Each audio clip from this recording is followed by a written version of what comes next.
முருகன் பக்தர்கள் அனைவருக்கும் அன்பு வணக்கங்கள்.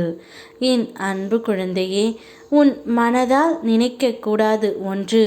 உன் துணை பின்னால் இருந்து ஒருவர் கட்டளை போட்டு கொண்டு இருக்கின்றார் தங்கமே. அந்த நபர் யார் என்று உனக்கு தெரிய வேண்டுமா? இதை முழுமையாக கேள், உனக்கே புரியும். இந்த உலகில் எத்தனையோ தெய்வங்கள் இருந்தாலும் அவற்றையெல்லாம் விட்டு இந்த அப்பா முருகனையே உன் கதி என ஏற்றுக்கொண்டாயே. அப்படியான பிள்ளைக்கு வாழ்க்கையில் ஏற்பட்ட துன்பத்தையும் சுமப்பது என் கடமை அல்லவா? கர்ம வினையால் காலத்தின் சூழல்கள் உன்னை வாட்டி வதைத்தாலும் நீ உன் அப்பா முருகனின் இரு கால்களையும் இறுக்கி பிடித்து கொண்டு இருக்கின்றாய்.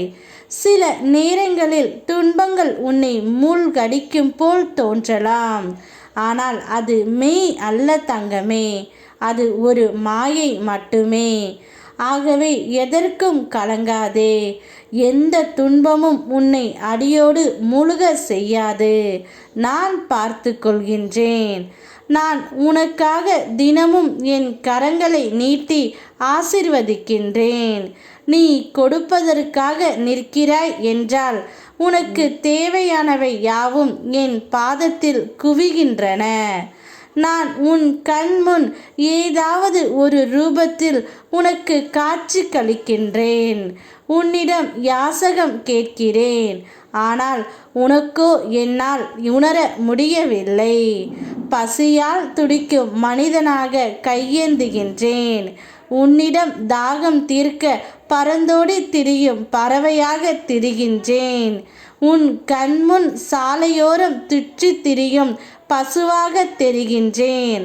ஆனால் நீயோ என்னை உணரவில்லை. என் ஆலயத்தில் நான் இருக்கின்றேன் என்று அங்கு சென்று எனக்கு அத்தனை தேவைகளையும் செய்கின்றாய். ஆனால் உன் கண் முன்னே கையேந்தி நிற்கின்றேன். என்னை கவனிக்க மறுக்கின்றாய். உன்னுடைய மனதால் கூட நினைக்க கூடாத ஒன்றை உன்னுடைய துணையின் மனதில் இருந்து திட்டம் போட்டு கொண்டு உள்ள நபர் உன்னுடைய தோழிதான். கணவன் மனைவிக்குள் புரிதல் இல்லாமல் சின்ன சின்ன பிரச்சனைகளை பெரிதுபடுத்தி குடும்பத்தில் நிம்மதி இல்லாமல் இருக்கின்றீர்கள். விட்டு கொடுத்து வாழ பழகு. உன்னையே உயிராக இருக்கும் உறவை சின்ன பிரச்சனைகளுக்காக கண்கலங்க வைக்காதே. நீ எதிர்பார்க்கும் அன்பை கொடு. அதைவிட பல மடங்கு அன்பை பெறுவாய். எப்பொழுதும் நீ ஒற்றுமையோடு சிறப்பாக வாழ வேண்டும். யார் சொல்வதையும் காதில் வாங்கி கொள்ளாதே.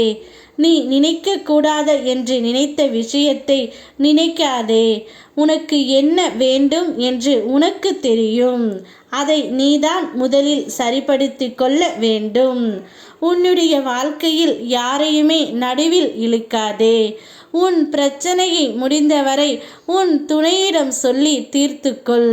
மூன்றாவது நபர்களை இழுத்துவிட்டால் பிரச்சனை அதிகமாகத்தான் வரும். இல்லையென்றால் அப்பாவிடம் சொல்.